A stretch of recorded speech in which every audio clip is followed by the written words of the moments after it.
खुशी, खाना रेडी है, हाथ धो ले चल।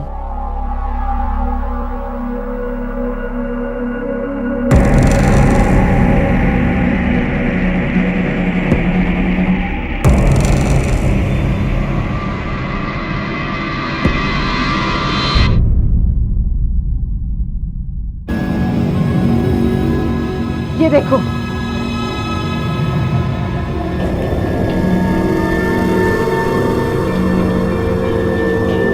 फिक्र मत करो,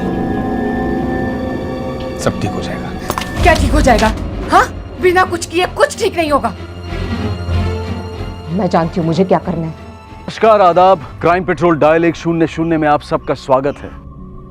कई बार हम में से कुछ लोग अपने आप को ऐसे हालात में घिरा हुआ पाते हैं कि जिनसे बाहर निकलना तो दूर, उन्हें बयां करना भी मुश्किल होता है। और इन हालात में घिरे होने की घबराहट और छटपटाहट कई बार उन्हें ऐसा कदम उठाने पर मजबूर कर देती है कि जिनका ना तो कोई तर्क दिखाई देता है और ना ही कोई औचित्य। पिघलने की हद तक गर्म लोहे के चिमटे से अपने आप को गुदवाती जिस गर्भवती महिला को आपने अभी देखा, वो शगुन त्रिवेदी है। दिल्ली के मध्यम वर्गीय इलाके में रहने वाली 30 वर्षीय महिला। और उसके साथ ऐसा करने वाली कोई और नहीं बल्कि उसकी अपनी माँ है, गायत्री त्रिवेदी। लेकिन उनसे ये सब करवाने वाले उनके वो हालात हैं जिनसे वो खुद और उनका पूरा परिवार गुजर रहा है।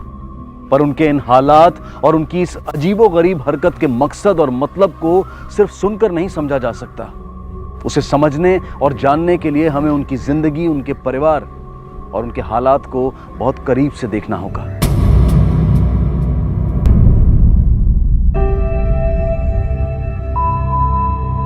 खुशी, चलो बेटा, लेट हो रहा है पार्टी के लिए। चाचू नहीं आ रहे हमारे साथ? खुशी, नहीं, लेकिन मुझे चाचू के साथ बाइक पे जाना है, आप लोगों के साथ कार में नहीं। बहुत हो गया खुशी, अब तुम।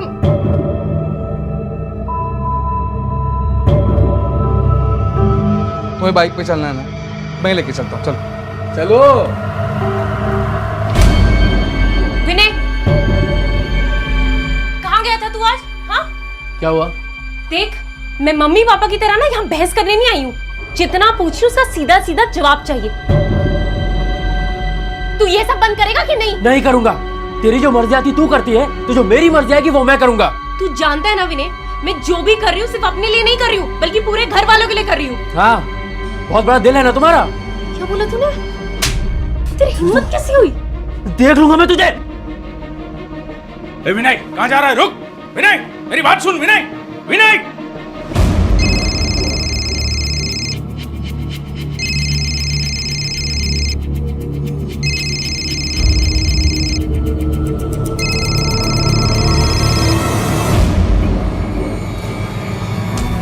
मैं रास्ते में ही हूँ, घर के बाहर पहुंचकर मिस कॉल दूंगा, तुम आ जाना।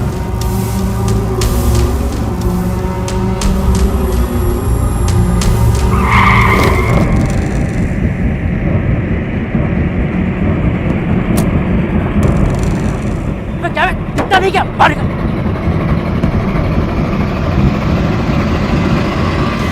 Hello control room. ज्वालाहेड़ी के पास एक सुनसान सड़क पर एक बॉडी और एक कार मिली है।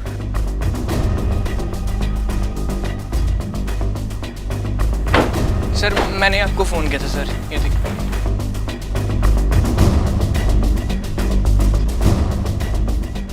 आसपास सर्च करो।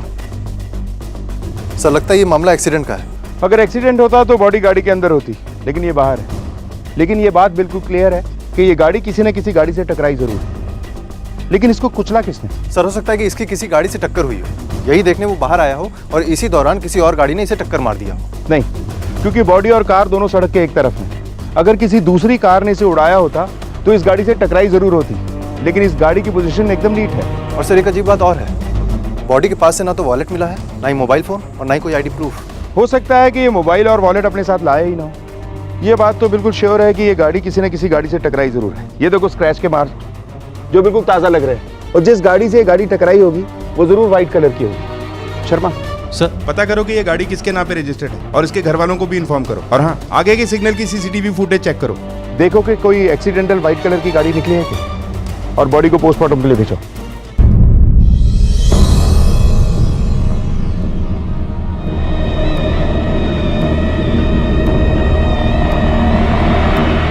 वो कार मेरी है। विनय मेरा छोटा भाई। आप लोग एक ही घर में रहते हैं? अच्छा, ये विनय जा कहाँ रहे थे? बताकर नहीं गया था सर। और कितने बजे निकले थे घर से?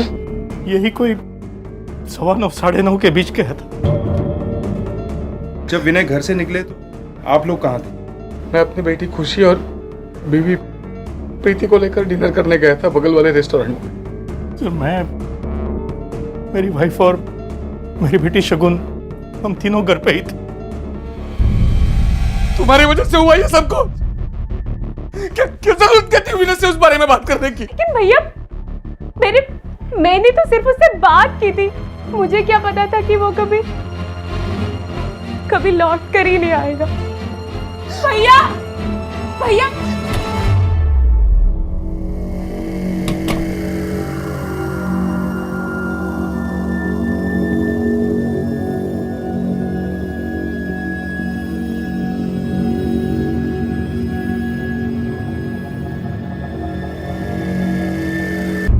इसे साइन करवा के जाने दो इसे। साहब, आपका अंदाजा बिल्कुल सही था साहब। क्राइम स्पॉट के आगे वाले चौराहे के सीसीटीवी कैमरे की फुटेज में हमें एक व्हाइट कलर की वैन 9:50 पर अर्जेंसी में गुजरती हुई दिखाई दी है सर। ये देखिए, और इस स्पॉट से क्राइम स्पॉट की दूरी 10 से 12 मिनट की है। इसका फेंडर टूटा हुआ है, ये देखो। ये शायद उस एक्सीडेंट की वजह से टूटा होगा, लेकिन इसकी नंबर प्लेट क्लियर नहीं है। सर, विनय की पोस्टमार्टम रिपोर्ट सर। ठीक है, तुम जाओ। पोस्टमार्टम रिपोर्ट के हिसाब से विनय की मौत एक्सीडेंट से नहीं हुई, बल्कि उसके सर पर किसी भारी चीज से बार बार वार किया गया है। और मौत का वक्त है रात 9 बजे से 10 बजे के बीच। मतलब मेरा अंदाजा सही था, यह एक एक्सीडेंट नहीं बल्कि मर्डर है। सर, इसका मतलब यह है कि किसी ने पहले विनय को मारा, उसके बाद उसके ऊपर गाड़ी चढ़ाई होगी। लेकिन कोई ऐसा क्यों करेगा सर? इस मर्डर को एक्सीडेंट की शक्ल देने के लिए, या फिर इस बात की डबल श्योरिटी के लिए कि विनय मर चुका है, या फिर हो सकता है कि दोनों ही वजह। सर, अगर ये मर्डर है तो हो सकता है वजह रोड रेज हो सकता है विनय की गाड़ी की टक्कर किसी दूसरी गाड़ी से हुई है, और इस टक्कर की वजह से विनय की उस आदमी से लड़ाई हुई है, और इसी लड़ाई झगड़े में उस आदमी ने किसी भारी चीज से विनय के सर पे वार किया हो और उसके बाद उसे कुचलकर भाग गया। लेकिन ऐसे में वो दूसरा ड्राइवर उसका वॉलेट और फोन लेकर क्यों जाएगा? एक काम करो सर, वारदात वाले दिन की विनय की कॉल डिटेल्स निकालो और देखो कि उसकी किस किस से बात हुई थी। हो सकता है इसमें से ही किसी ने उसे वहां बुलाया हो। ठीक है सर। शगुन, ऐसे बेचैन होकर इधर उधर घूमने से क्या होगा? देख, मामला भी बहुत गर्म है। अभी हमें चुप्पी लगाकर बैठना होगा, नहीं तो फंस जाएंगे हम। समझ रही है ना तू? अच्छा, जाके अपने कमरे में आराम कर।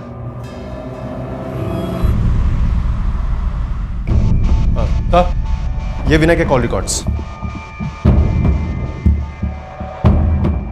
कल रात अपने मर्डर से 5 मिनट पहले विनय ने किसी सादिया कुरैशी से बात की थी। जी सर, सादिया और विनय एक ही ऑफिस में काम करते थे और दोनों एक दूसरे को बहुत प्यार करते थे।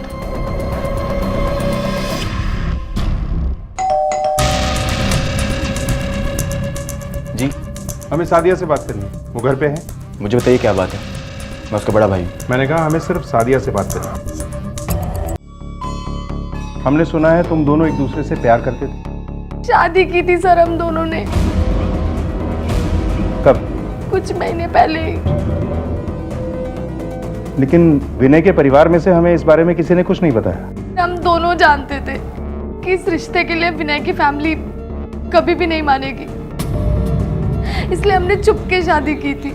मरने से ठीक पहले विनय ने तुम्हें कॉल किया था, क्या कहा था उसने? सर, उसकी लड़ाई हो गई थी उसके घर वालों से। वो काफी परेशान था, इसलिए उसने कहा कि मैं तुमसे मिलना चाहता हूँ सादिया। मैं रास्ते में ही हूँ, घर के बाहर पहुंचकर मिस कॉल दूंगा, तुम बाहर आ जाना।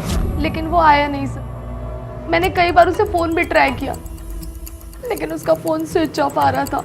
अच्छा, विनय की फैमिली में से कभी किसी से मिली हो तुम? सर, एक बार उसकी माँ आई थी हमारे ऑफिस। देख, मैं तुझे आखिरी बार समझा रही हूँ, मेरे बेटे का पीछा छोड़, नहीं तो ठीक नहीं होगा। सुन रही है तो मैं क्या कह रही हूँ? क्या तुम्हें ऐसा लगता है कि विनय के मौत के पीछे उसके परिवार में से ही किसी का हाथ? नहीं सर, लेकिन हमारी शादी को लेके विनय और उसके परिवार वालों में काफी मनमुटाव था। अच्छा, इस घर में तुम दोनों अकेले रहते हो? तुम्हारे अम्मी अब्बू? एक्चुअली उनका इंतकाल काफ़ी टाइम पहले हो गया था, अब सिर्फ हम दोनों ही रहते हैं। अच्छा, विनय ने कभी शादी के बाद तुमसे साथ रहने के लिए नहीं कहा? सर वो मुझे अपने साथ नहीं ले जा सकता था, ये बात मैं भी बहुत अच्छे से जानती थी और वो भी। लेकिन इलाहाबाद से उसे एक जॉब का ऑफर आया था जो उसने एक्सेप्ट भी कर लिया था और अगले महीने हम दोनों वहाँ शिफ्ट भी होने वाले थे। लेकिन अच्छा, तुम लोगों की ये शादी कोर्ट में रजिस्टर्ड हुई थी ना, तो इस शादी का सर्टिफिकेट भी होगा?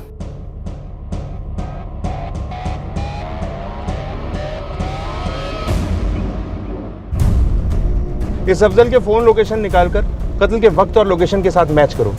हो सकता है कि अपनी बहन के एक हिंदू लड़के के साथ शादी कर लेने की बात को ना पचा पाने के चलते ही इसने उसे ठिकाने लगा दिया हो। लेकिन सर इस अफजल को देखकर ऐसा लगा नहीं कि विनय और सादिया के इस रिश्ते से इसको इतनी ज्यादा प्रॉब्लम रही होगी। विनय की मौत के बाद अफजल के पास ऐसा दिखाने के लिए था भी क्या शर्मा?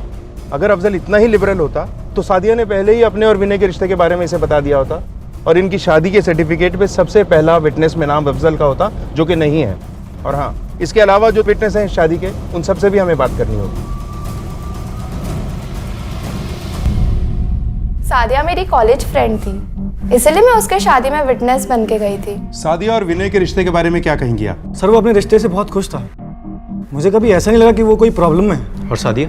हाँ सर, सादिया भी बहुत खुश थी, लेकिन वो अपने भाई अफजल को लेकर थोड़ी परेशान थी। अफजल बहुत गुस्से वाला लड़का है। सादिया ने इसीलिए अपनी शादी की बात उसे नहीं बताई थी, पर पता नहीं उसे कैसे पता चल गया। उसने बहुत बड़ा तूफान खड़ा कर दिया सर।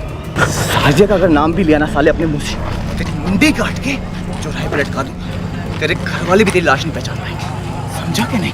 लेकिन सादिया और विनय ने शादी कर ली और बाद में अफजल को सब कुछ बता दिया था। नहीं साहब, मैंने विनय को नहीं मारा है, लेकिन सर अगर शादी से पहले पता चल जाता ना तो मैं उसको जरूर मार देता।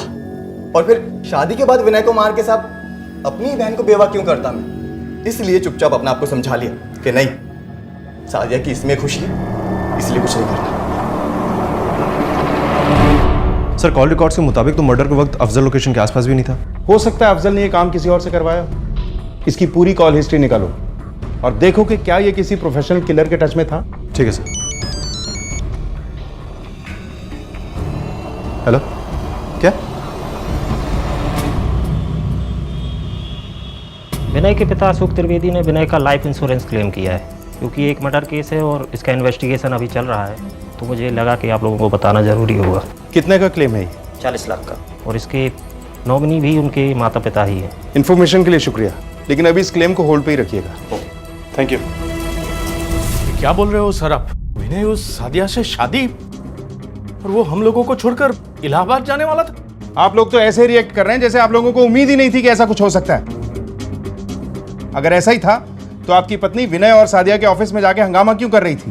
तो और क्या करती मैं? वो लड़की तो पीछे ही पड़ गई थी मेरे विनय के। मुझे अफसोस है कि विनय के इंश्योरेंस के लिए जो आप लोगों ने क्लेम किया था उसे हमने रुकवा दिया है।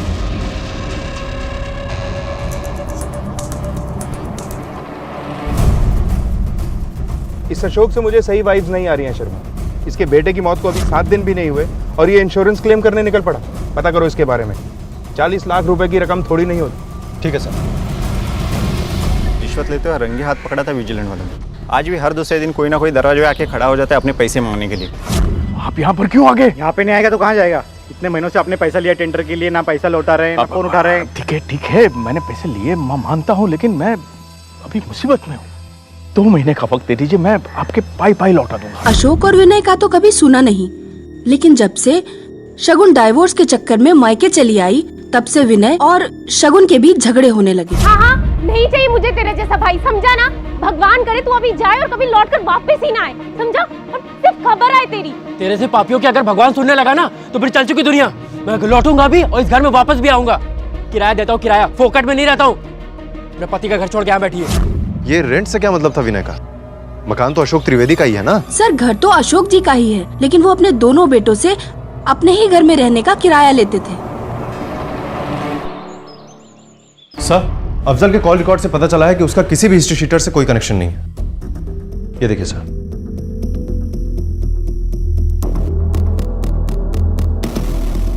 हो ना हो ये काम किसी कॉन्ट्रैक्ट किलर का ही है और इसमें विनय के किसी अपने का ही हाथ है। हमें सिर्फ ये देखना है कि ऐसा है कौन। अच्छा, विनय के सेलफोन का कुछ पता चला? सर साइबर सेल ने उसके IMEI नंबर का पता लगा लिया है। फिलहाल तो वो फ़ोन स्विच ऑफ है सर, लेकिन जैसे ही ऑन होगा हमें पता चल जाएगा। गुड। और शर्मा, अशोक के बारे में तुम्हारी क्या राय है? क्या अशोक अपने बेटे का कत्ल करवा सकता है? सर ऐसे तो कोई वजह नज़र नहीं आती, लेकिन अगर बात विनय के इंश्योरेंस मनी का हो भी सकता है सर। एग्जैक्टली। बात सिर्फ पैसे की नहीं है, सख्त ज़रूरत की भी है। अशोक ने जिन लोगों से पैसे ले रखे थे वो अपने पैसे वापस मांगने के लिए अशोक पर दबाव बना रहे थे, और अशोक के पास इतने पैसे थे नहीं कि उनके पैसे लौटा सकता। मुझे लगता है कि इसी वजह से अशोक ने अपने दोनों बेटों में से एक की बलि चढ़ाने का फैसला ले लिया होगा। हो सकता है सर। अशोक के अलावा मेरा डाउट विनय की बहन शगुन पर भी है। हम ये तो जानते हैं कि दोनों के रिश्ते खराब थे, पर क्या ये रिश्ते इतने खराब थे जिसकी वजह से विनय का मर्डर हो गया? एक काम करो सर, विनय के पिछले 6 महीने की कॉल डिटेल्स निकलवाओ और देखो कि इसकी जिंदगी में कौन कौन शामिल था और कौन कौन कितना करीब या दूर था। ठीक है सर। विनय की हत्या के मामले में जिन 2 लोगों पर पुलिस को सबसे ज्यादा शक था, उनमें पहला नाम था उसके अपने ही पिता अशोक त्रिवेदी का, जिन्हें लोगों का लाखों रुपया लौटाना था, लेकिन ऐसा कर पाने की उनकी हालत बिल्कुल नहीं थी। लेनदारों ने उनका जीना मुश्किल कर दिया था, और ऐसे में विनय के इंश्योरेंस के 40 लाख रुपए उनकी जिंदगी की इस मुश्किल को एक पल में आसान कर सकते थे। पिता अशोक के अलावा इस हत्या के मामले में पुलिस को जिस दूसरे व्यक्ति पर शक था वो थी विनय की बड़ी बहन शगुन। तहकीकात के दौरान परिवार के पड़ोसियों से पुलिस को पता चला था कि शगुन विनय से नाराज रहा करती थी और विनय भी शगुन को पसंद नहीं करता था। शगुन का अपने ही बदन को गर्म चिमटे से गुदवाना, जो कि काफी संदेशपद और असामान्य घटना थी। क्या उस घटना का इस हत्या से कोई ताल्लुक था? क्या शगुन अपने भाई की हत्या कर सकती थी?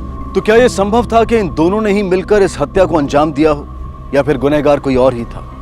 पुलिस अभी इन सवालों के जवाब ढूंढ ही रही थी कि तभी विनय के फोन कॉल डिटेल्स में एक ऐसा नंबर नजर आया जिसने इस मामले में एक नया आयाम जोड़ दिया। सर, विनय के पिछले 6 महीने कॉल रिकॉर्ड से पता चला है कि या तो उसकी बात सादिया से होती थी या तो उसके अपने कुछ दोस्तों से, जिनसे हम ऑलरेडी मिल चुके हैं। लेकिन सर खास बात यह है कि जिस दिन विनय का मर्डर हुआ उसी दोपहर विनय ने एक नंबर पे 4 बार कॉल किए थे सर। पहले 3 कॉल की ड्यूरेशन सिर्फ 2-2 सेकंड की थी सर, लेकिन जो चौथी बार कॉल किया उसकी ड्यूरेशन लगभग 35 मिनट की थी, और ये नंबर किसी अरविंद शर्मा के नाम पर है सर। मैं विनय का जीजा हूँ, उसकी बड़ी बहन शगुन से मेरी शादी हुई थी। और अब तुम्हारा डाइवोर्स होने वाला है, जान सकता हूँ क्यों? उसके पिता अशोक त्रिवेदी की वजह से। दरअसल मैं एक गवर्नमेंट कॉन्ट्रैक्टर हूँ। रिश्ते में तो वो मेरे ससुर थे, लेकिन अपना हर काम उन्हें पैसे देकर ही करवाया है मैंने। एक दिन उन्हें सस्पेंड कर दिया गया और मेरे लाखों रुपए फंस गए।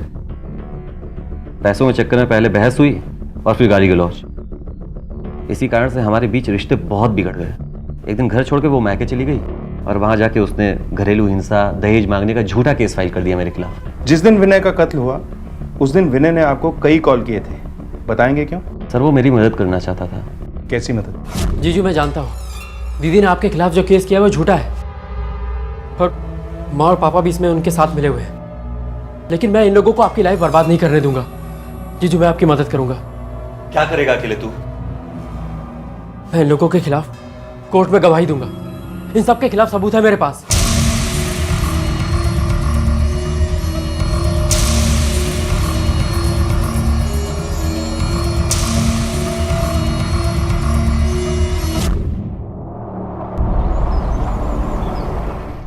अरविंद ने हमें बताया कि आप और आपकी बेटी उसे झूठे डोमेस्टिक वायलेंस केस में फंसाना चाहते हैं। झूठ बोल रहा है वो अरविंद, बल्कि मैंने ही विनय को भेजा था अपने घर। मेरा कुछ सामान रह गया था इसीलिए।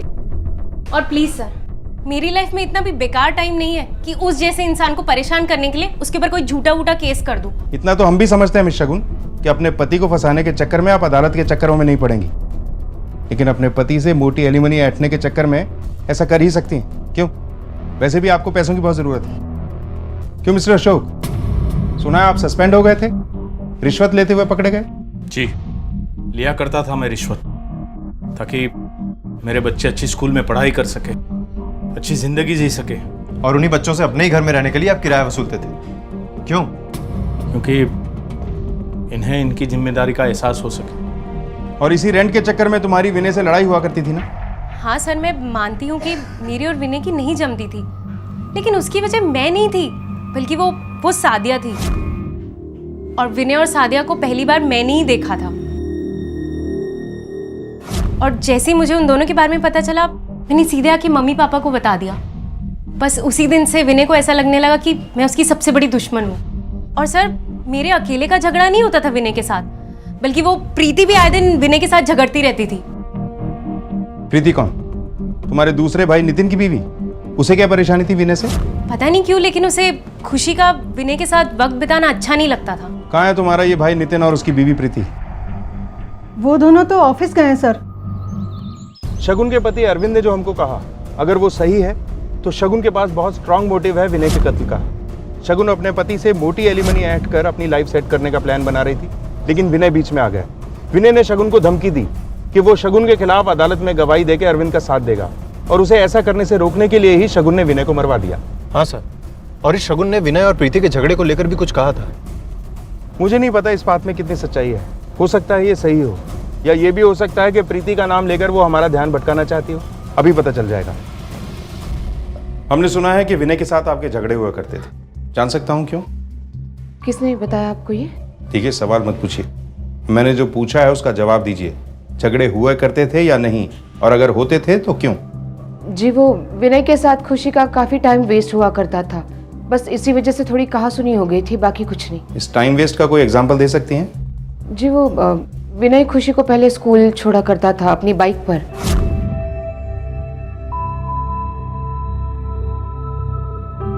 लेकिन बाद में स्कूल से थोड़े कंप्लेंट्स आने लगे कि खुशी टाइम पे स्कूल नहीं जा रही है। बस इसी वजह से थोड़ी कहासुनी हो गई थी। ठीक है, जा सकती हैं।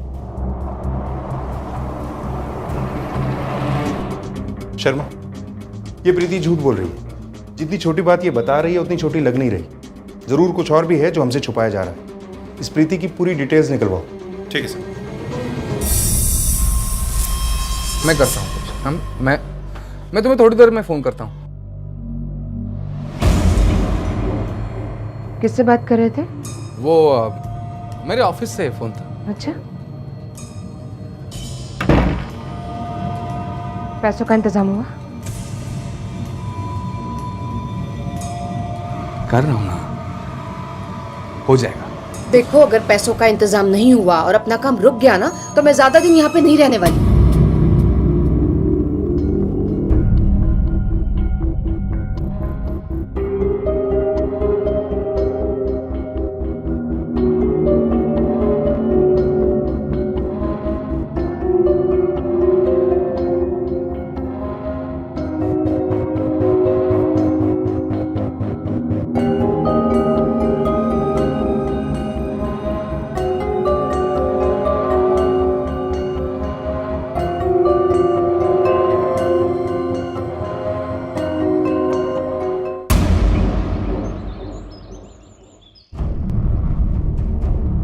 सर, प्रीति के पिछले 6 महीने कॉल रिकॉर्ड में एक भी कॉल ऐसा नहीं है जिस पे शक किया जा सके, सिवाय एक कॉल के जो उसने कल रात को करीब 3 बजे किया था।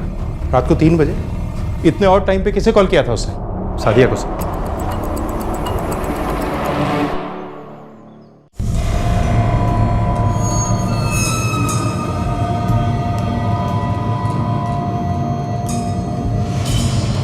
भाई यो तो उस लौंडे का बटुआ से। मैंने तुझे कितनी बार बोला कि वो बटुआ और मोबाइल दोनों ठिकाने लगा दे, लेकिन तू दोनों ने अपनी गोद में बालक की तरह लेके घूम रहा से। भाई उस टाइम टाइम ना था यार, अब जान लग रहा हूँ बस। तू खामखा भड़कता रहे।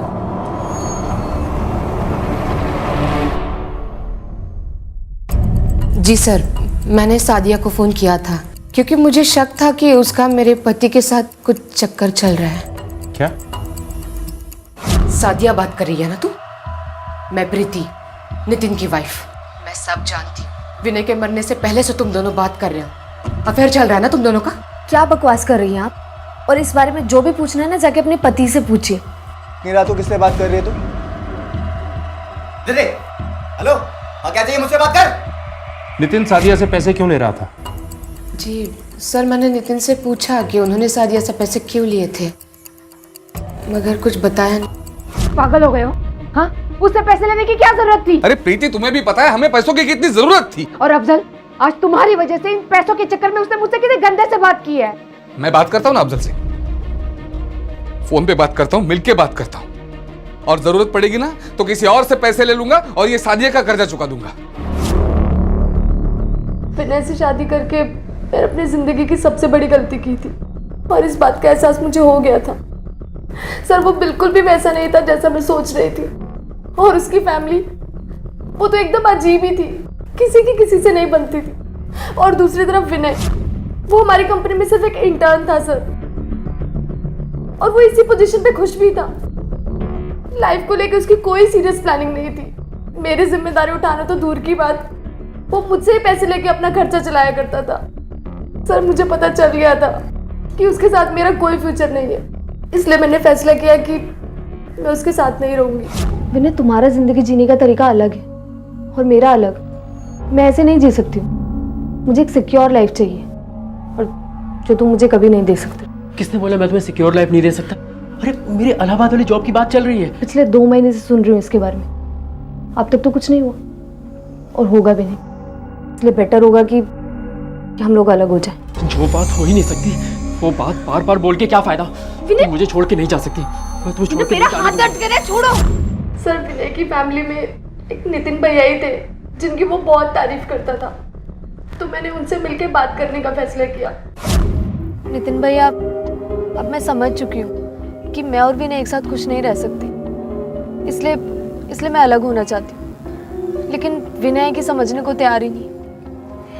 भैया प्लीज़ आप मेरी मदद कीजिए, प्लीज़ उसको समझाइए कि वो मुझे डिवोर्स दे दे। मैं थोड़ा जिद्दी है, लेकिन तुम फिक्र मत करो, वो मेरी बात नहीं टालेगा। मैं बात करूंगा उससे, लेकिन उसके लिए मुझे एक फेवर चाहिए तुमसे। मुझे तुमसे एक लोन चाहिए। सर उस दिन से लेकर आज तक उस आदमी ने मुझसे 3 लाख रुपए ऐंठे हैं। आज तक जितना भी मैंने कमाया पहले उस विनय ने ले लिया, और बचा कुचा उसके भाई नितिन ने। और फिर तुमने नितिन पे दबाव बनाना शुरू किया कि वो विनय को मारकर तुम्हारा कर्ज उतार दे, और उसने ऐसा कर भी दिया। नहीं सर, अल्लाह गवाह है, मैंने कभी भी विनय का बुरा नहीं चाहा। तुमने अपने भाई अफजल को क्यों नहीं बताया कि तुम विनय से तलाक लेना चाहती हो? ये बात मैं अफजल को बताती तो पता नहीं क्या करता विनय के साथ। विनय की सलामती के लिए मैंने अफजल को कुछ नहीं बताया।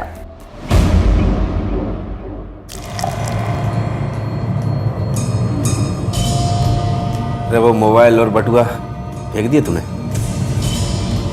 जब फेंकना ही था तो चोरी क्या खातिर करा दे? बहुत लंबी जबान हो गई तेरी, जितना पूछ रहा हूँ उतना बोलना। क्या किया? उधर है बटुआ। मोबाइल दे दिया मैंने बेचना खातिर दुकान पर। अरे बावड़ी पूछ, अगर मोबाइल पुलिस के हाथ लग गया तो जो माएगा तो बेवकूफ ला रहा है मैंने। जितना तू ला रहा है ना उतना हूँ नहीं मैं। सब मैं डिलीट करके दिया उस टाइम कि मैं हाउस में खाली है वो हम खाई चढ़िया जागा हूँ। मेरी बहन के पैसे खाएगा साले? मेरी बहन की?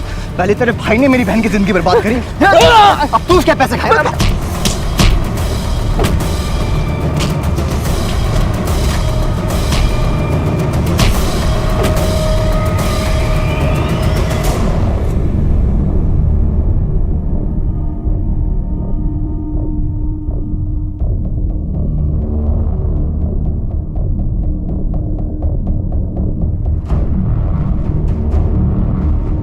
बेटा, डॉक्टर ने कुछ बताया? नहीं पापा, वो अभी भी ऑपरेशन थिएटर में ही है।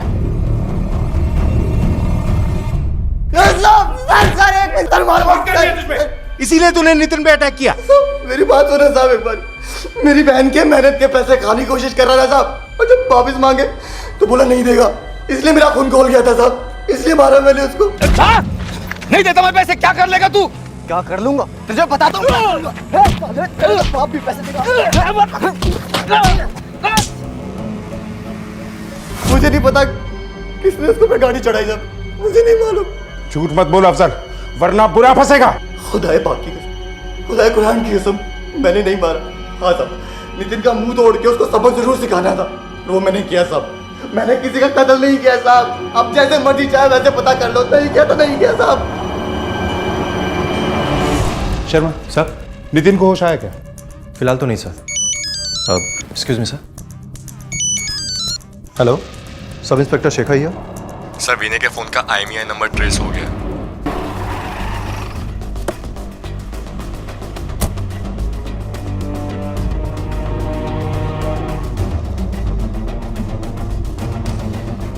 Excuse me.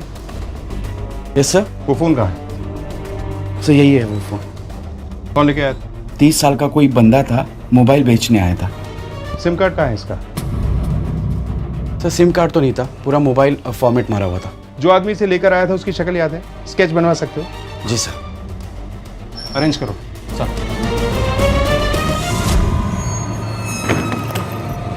अरे घना होशियार समझे अपने आप ने। क्या होया के?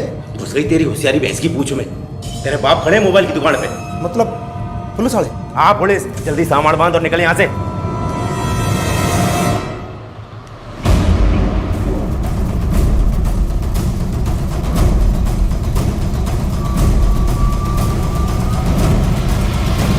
शर्मा सर, विनय के फोन को साइबर सेल में भिजवाओ और बोलो कि इसका डाटा रिट्रीव करने की कोशिश करें। ठीक है सर।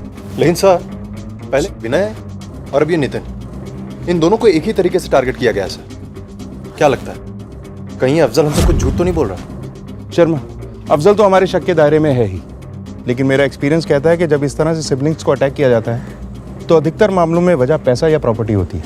पता करो कि नितिन और विनय की मौत से सबसे ज्यादा फायदा किसे होने वाला था। सर इन दोनों की मौत से तो सबसे ज्यादा फायदा शगुन को ही हो सकता है सर। शर्मा, ये भी पता करो कि अशोक की कितनी प्रॉपर्टी है और इनके घर की मार्केट प्राइस क्या है। ठीक है सर। विनय की हत्या की शक की सुई उसके अपने पिता अशोक, उसकी बहन शगुन, उसकी पत्नी सादिया के भाई अफजल से होती हुई उसके बड़े भाई नितिन पर आकर टिकी ही थी कि नितिन पर जानलेवा हमला हो गया। और इस हमले ने पुलिस द्वारा लगाए गए अब तक के उनके अंदाजों और अनुमानों को हिलाकर रख दिया। नितिन की हत्या के हालात भी ठीक वैसे ही थे जिन हालात में विनय की मौत हुई थी। यह साफ था कि कोई एक ही व्यक्ति था जो इन दोनों भाइयों की जान लेना चाहता था, और वो सिर्फ शगुन ही थी जिसे अपने इन दोनों भाइयों के मरने से सीधा फायदा हो सकता था। तो क्या ये दोनों ही अपराध शगुन ने किए थे या करवाए थे? और अगर हाँ, तो क्या इन्हें अंजाम देने में उसके पिता अशोक भी उसके साथ थे, या फिर सच कुछ और ही था, कुछ ऐसा जिसकी अभी तक किसी ने कल्पना भी नहीं की थी? सर मैंने पता किया है, अशोक के पास प्रॉपर्टी के नाम पर कुछ भी नहीं है, और जो कुछ भी था वो सस्पेंड होने के बाद कर्जदारों के कर्ज देने में बिक चुका है। यहाँ तक कि उसका अपना घर भी किसी प्राइवेट फाइनेंसर के पास गिरवी पड़ा हुआ है सर। मुझे ये मामला प्रॉपर्टी का नहीं लगता सर। अगर विनय के मर्डर और नितिन पे हुए हमले की वजह प्रॉपर्टी नहीं है तो हो सकता है कि प्रॉपर्टी ना होने के चलते ये हुआ। प्रॉपर्टी ना होने के चलते मतलब सर? अपने भाइयों की मौत से शगुन को कुछ नहीं मिलता, लेकिन अपने बेटों की मौत से अशोक को वो सब कुछ मिल जाता जो उसने अब तक खोया है। खाली विनय का इंश्योरेंस कवर 40 लाख का था।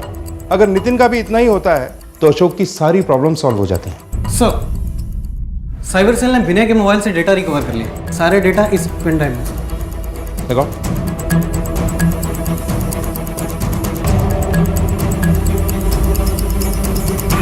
सर इसमें ज्यादातर तो विनय की भतीजी खुशी की पिक्स है। ये सब नॉर्मल नहीं है शर्मा। मुझे लगता है कि मेरा अंदाजा सही है कि खुशी और विनय के रिलेशन नॉर्मल नहीं थे। और सर ये देखिए, यहाँ पर एक वीडियो भी है। यानी अरविंद सही कह रहा था कि विनय जरूर उसकी मदद करना चाहता था, और शायद ये वही वीडियो है जो विनय अरविंद को देना चाहता था।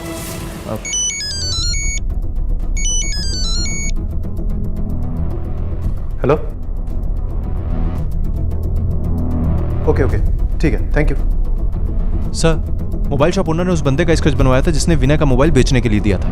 वसंत कुंज थाने से पता चला है कि उस बंदे का नाम रोशन सिंह है। बेसिकली वो हरियाणा का रहने वाला है, लेकिन उनके पास दिल्ली का भी एड्रेस है उसका। सर उन्होंने मुझे मैसेज भी किया है।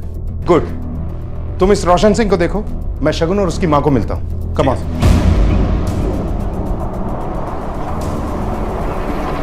ये यहीं कहीं रहता है ना? कल तक तो यहीं रहते थे, रात में ही दोनों चले गए। दोनों? इसके साथ कोई और भी रहता था क्या? रिश्ते में बड़ा भाई लगता था, दोनों मिलके कुछ साथ में काम करते थे। अच्छा, यहाँ से कहाँ गए होंगे कुछ तो बताया होगा ना उन्होंने? नहीं साहब, नहीं पूछा, लेकिन गाड़ी उनकी यहीं है, वो शायद वापस आ जाए। गाड़ी?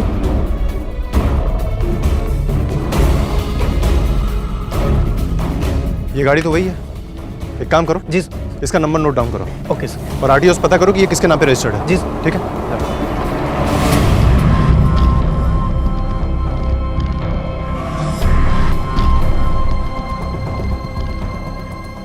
हाँ, मतलब खुशी का थोड़ा झुकाव था विनय की तरफ।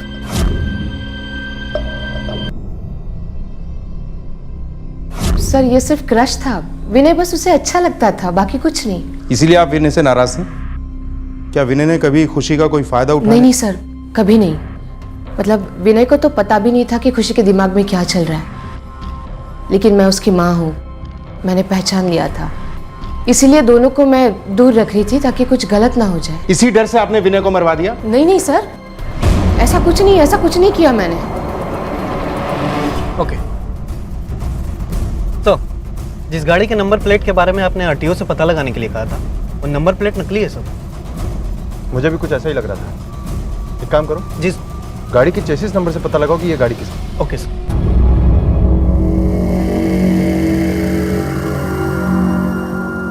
सर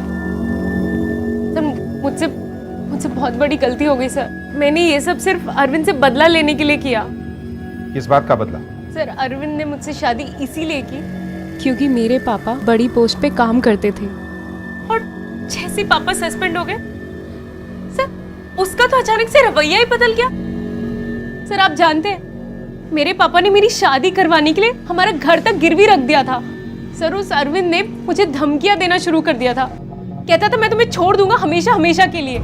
इसीलिए मैंने तय कर लिया मैं इसे चैन से जीने नहीं दूं। और जब विनय ने अरविंद का साथ देने की बात कही तो अरविंद के साथ साथ विनय भी तुम्हारा दुश्मन हो गया और तुमने अपने ही भाई को मरवा डाला। नहीं सर, ये सच नहीं है। मैं मानती हूँ कि विनय और मेरी नहीं बनती थी, लेकिन था तो वो मेरा छोटा भाई ना। मैं अपने भाई की जान कैसे ले सकती हूँ सर?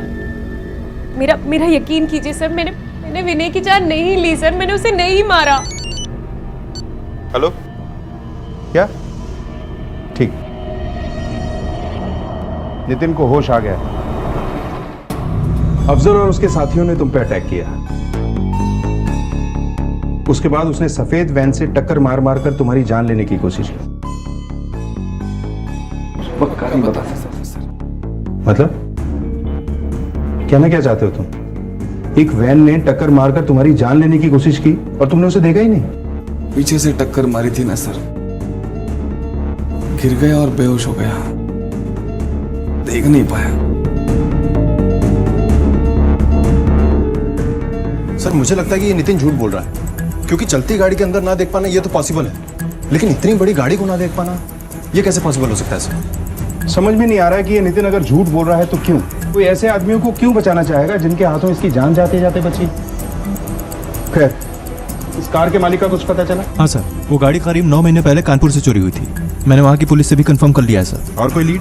मतलब रोशन का फोन नंबर या एड्रेस? नहीं सर, अभी तो कुछ पता नहीं चला है।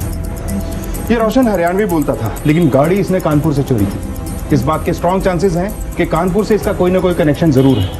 मुजरिम था, हो सकता है कभी कानपुर में एक्टिव हो। अगर ऐसा है तो कानपुर पुलिस के पास इसका रिकॉर्ड जरूर होगा। मैं अभी पता करता हूँ सर।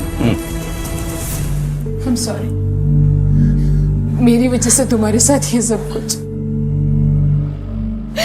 अगर उस दिन मैं आप पे शक करके सादिया को फोन नहीं करती तो शायद आपके साथ ये सब नहीं होता।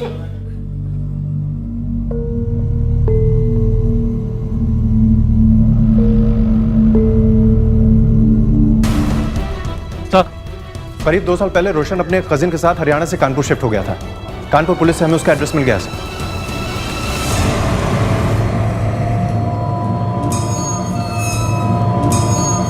ये सारा कमरा साफ करना पड़ेगा। यह सब तेरी वजह से है। अगर तूने मेरी बात मानी होती तो हमने दिल्ली ना छोड़ना पड़ती और ना ये कमरे में चुपके रहना पड़ता। भाई तू कमाल कर रहा है, ये बोल दिया ना, हो गया तो हो गया। तू से एक बात लेके सुना लग रहा मैंने जब कहा। अरे कौन है? चल। अरे ये क्या बात है जनाब? ये क्या कर रहे हो? देख, विनय का मर्डर और नितिन पे अटैक तुम दोनों ने किया है, ये तो हम जानते हैं। किसके कहने पे किया है बस ये बताओ।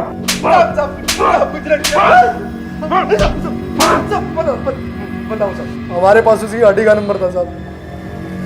हमें बताया गया था कि वो गाड़ी में अकेला आएगा, उसे मारना।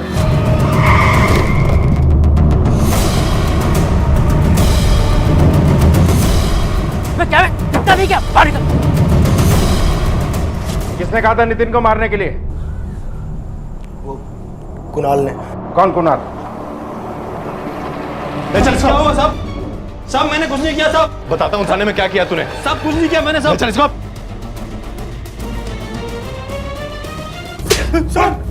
बोल विनय का खून क्यों किया और नितिन पे अटैक क्यों करवाया? साहब मैं नितिन के ऑफिस में प्यून हूं।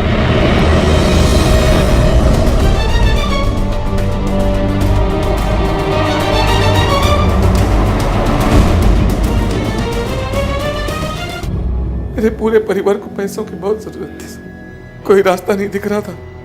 फिर मैंने सोचा कि सुसाइड कर लूं। फिर इंश्योरेंस के डॉक्यूमेंट्स पढ़कर मुझे समझ में आया कि सुसाइड करने पर इंश्योरेंस के पैसे नहीं मिलते साहब। फिर मैंने एक अलग ही बात सोची। कुणाल मेरे ऑफिस में काम करता है, उसका भाई कुछ चोरी वोरी करके कुछ 2-4 बार जेल में जा चुका है सर। मुझे पता था वो मेरा काम करेगा, और इस तरह से मैंने अपने खुद के मर्डर का पूरा प्लान बना लिया। जिस रात को मेरा मर्डर होना था उसी रात को मैं अपनी फैमिली को लेकर डिनर पे गए, ताकि जिंदगी के 4 आखिरी पल खुशी के बिता पाऊं उनके साथ। लेकिन बदकिस्मती से विनय मेरी गाड़ी लेकर चला गया। मैंने कुणाल को फोन करके बताने की बहुत कोशिश की सर कि गाड़ी में मैं नहीं हूं, विनय है, लेकिन उसका फोन नहीं लगा सर, नॉट रीचेबल था। मैं सच कहता हूं साहब, विनय को मारने का मेरा कोई इरादा नहीं था। उस दिन मरना तो मुझे था सर, मेरी हिस्से की मौत विनय लेकर चला गया। फिर भी मैंने कुणाल को कहा कि मेरा मरना बहुत जरूरी है, इसलिए मैंने और एक प्लान बनाया। अफजल को बुलाया और हाँ अफजल आ जाओ, तुम्हारा इंतजार कर रहा हूं। अपने बंदों को भेज दो द्वारका सेक्टर 18 में 20 मिनट में। अफजल को उकसाया ताकि वो मुझ पे हाथ उठाए।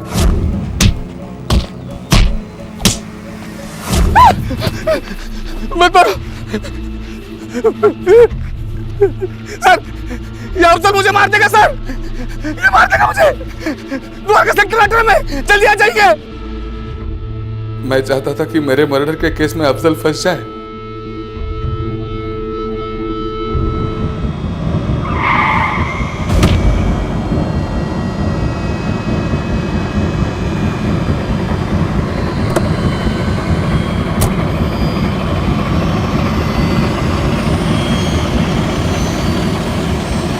सब मेरा किया हुआ है,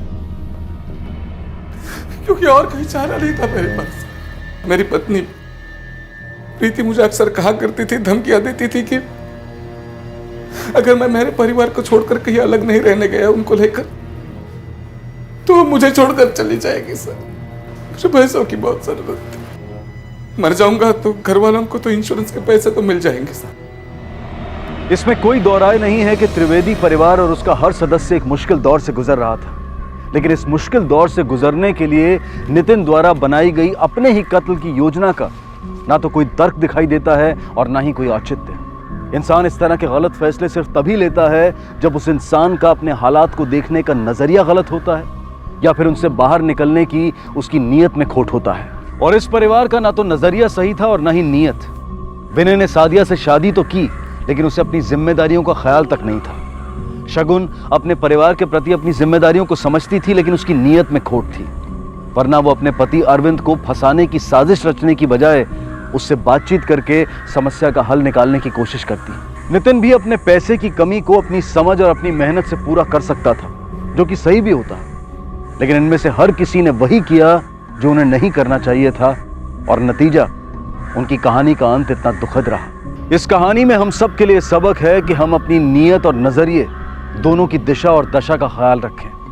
अब मैं अनूप सोनी आपसे विदा लेता हूं, फिर मुलाकात होगी अगले एपिसोड में एक और चौंका देने वाले केस के साथ। तब तक अपना और अपने परिवार का ख्याल रखें और देखते रहें क्राइम पेट्रोल डायल 100। सबक एक को सीख हम सबको। जय हिंद।